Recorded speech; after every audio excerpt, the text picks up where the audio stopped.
So someone asked me the other day, what's something silly that's happened to you over the years of doing what you do? And one story almost immediately popped into my head.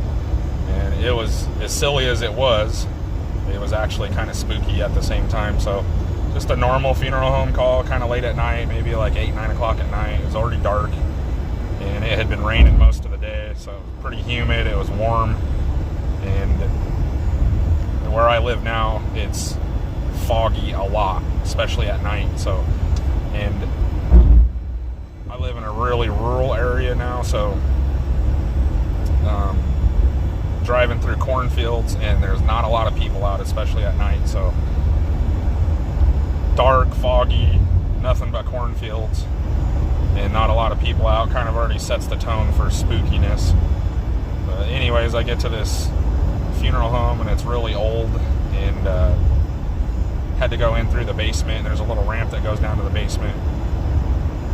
I get my cot set up, and I'm getting ready to transfer this guy over onto their cot, and then all of a sudden I feel something moving around my head, and it freaked me out. So I backed up and turned on some extra lights, and there was a bat flying around, a little creepy, spooky little bat.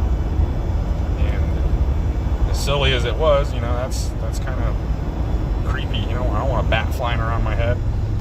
And the bat would fly into another room, and then I would go back and try to get the guy moved over, and then he would fly back around, and almost like he was picking on me. And that probably happened 4 or 5 times, and I finally got that little sucker into another room where I could shut a door, and finished doing what I was doing. Got back out to the vehicle, and immediately texted the owner and was like, hey, just so you know, in the morning when you come in, there's going to be a bat in one of your rooms.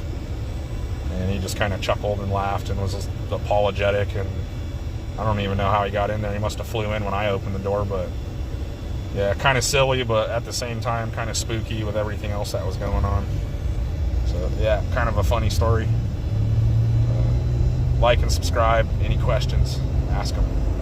Later.